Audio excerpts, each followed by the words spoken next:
Imagine standing in the dry, dusty hills of southeastern Turkey, where the horizon stretches wide and ancient winds whisper through the stones. Beneath your feet lies something older than Stonehenge, older than the pyramids, older even than the invention of writing. A forgotten chapter of our history, buried for thousands of years, now slowly being revealed. This is Göbekli Tepe, a site so ancient and enigmatic, it challenges everything we thought we knew about the origins of human civilization. In the 1990s, a Kurdish shepherd stumbled upon a few unusual stones poking through the soil. What looked like ordinary rocks turned out to be the carved tops of massive pillars. German archaeologist Klaus Schmidt soon arrived to investigate, and what he uncovered would shake the foundations of archaeology. Hidden just beneath the surface was a temple complex unlike anything the world had ever seen. Not just old, revolutionarily old. Radiocarbon dating places the site at around 9,600 BCE, more than 11,000 years ago. That's 7,000 years before the Great Pyramid of Giza, 6,000 years before writing, 5,000 years before the wheel. This wasn't supposed to exist. At that time, humans were believed to be primitive hunter-gatherers, moving in small bands and living off the land. Agriculture hadn't yet taken root, and the idea of building anything permanent, let alone a massive religious center, seemed unthinkable. Yet here, on a lonely hilltop, someone had hauled multi-ton limestone pillars, arranged them in circular enclosures, and carved them with intricate images of animals: foxes, snakes, boars, vultures, each symbol carefully chosen, each figure etched with skill and intention. These weren't the works of amateurs. They were the fingerprints of a sophisticated culture that left behind no written language, no cities, no known descendants. And yet their stones still speak. The layout of Göbekli Tepe reveals a deep sense of order. Each circle is centered around two towering pillars, facing one another like silent sentinels. Surrounding them are smaller pillars, forming a ring, like an audience or a congregation. It's as if the builders understood ritual, ceremony, perhaps even cosmology. But here's the strangest part. It was all deliberately buried. After centuries of use, the people of Göbekli Tepe filled in their own sacred structures with dirt, stone, and debris. They entombed them, sealing them off from the world. Why? No one knows for sure. Was it a sign of reverence, a ceremonial closing of a sacred chapter? Or was it something darker, a warning, a retreat from a lost knowledge? Whatever the reason, this act of preservation also became an act of revelation. Because without it, the site would never have survived. The carvings would have eroded. The stones would have fallen. The past would have remained silent. Instead, we now glimpse a window into a time before recorded history. A time when belief and construction went hand in hand, when humans gathered not just to survive, but to understand. Some archaeologists believe Göbekli Tepe was the world's first temple, a sacred site that predates agriculture. That idea flips our understanding of civilization on its head. Until now, we assumed that farming came first, allowing humans to settle down, build surplus, and eventually create religion. But what if it was the other way around? What if it was belief, shared myths, communal rituals, the urge to connect with something greater that drew people together? What if spirituality, not survival, was the spark that lit the fire of civilization? It's a radical idea, but Göbekli Tepe offers the evidence. Building those enclosures required hundreds of workers, careful planning, and sustained effort.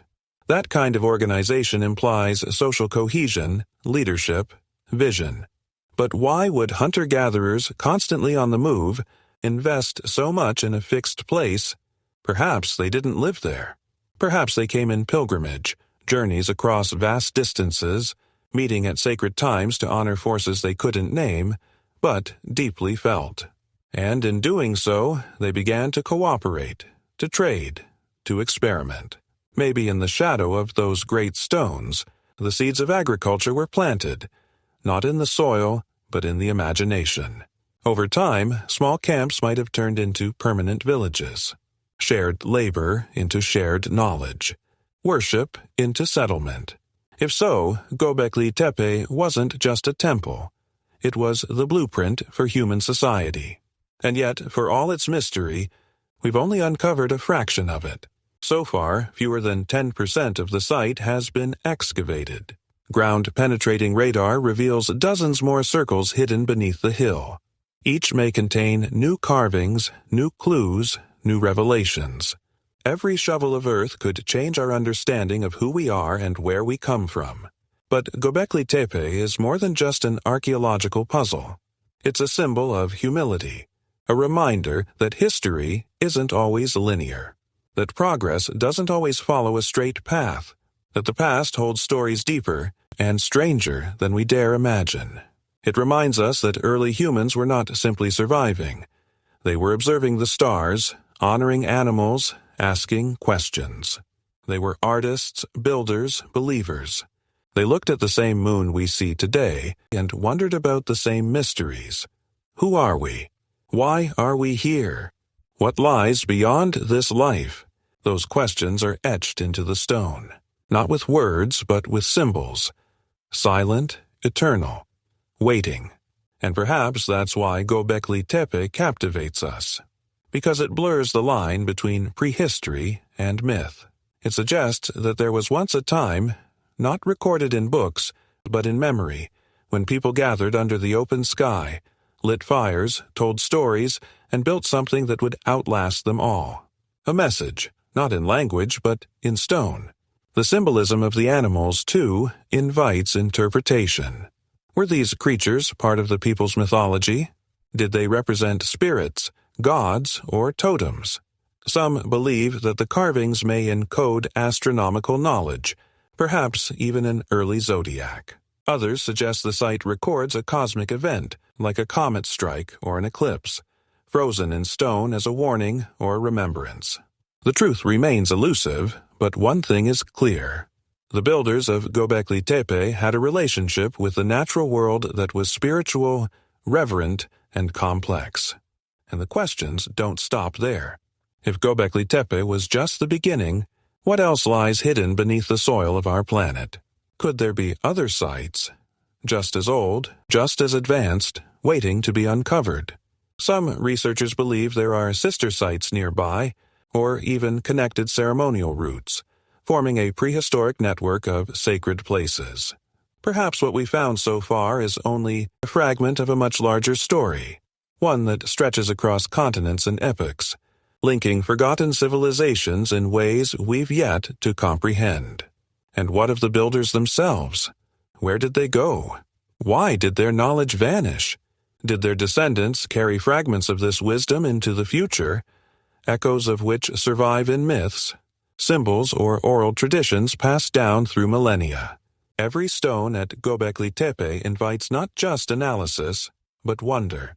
It asks us to look inward, to question what we think we know about ourselves, and to imagine what more there is still to discover. And so we return to that lonely hill where the winds still blow and the dust still swirls. We walk among the stones, not just as archaeologists, but as descendants.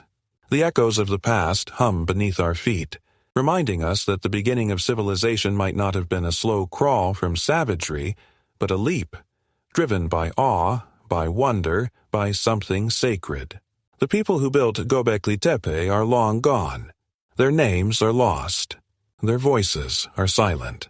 But their vision endures. A vision carved into stone, buried in mystery, and rising once again into the light. And maybe that's the lesson. That history isn't just dates and tools and bones. It's belief. It's imagination. It's the human spirit daring to reach beyond the known. And when we look at Göbekli Tepe, we don't just see an ancient ruin. We see ourselves at the very beginning.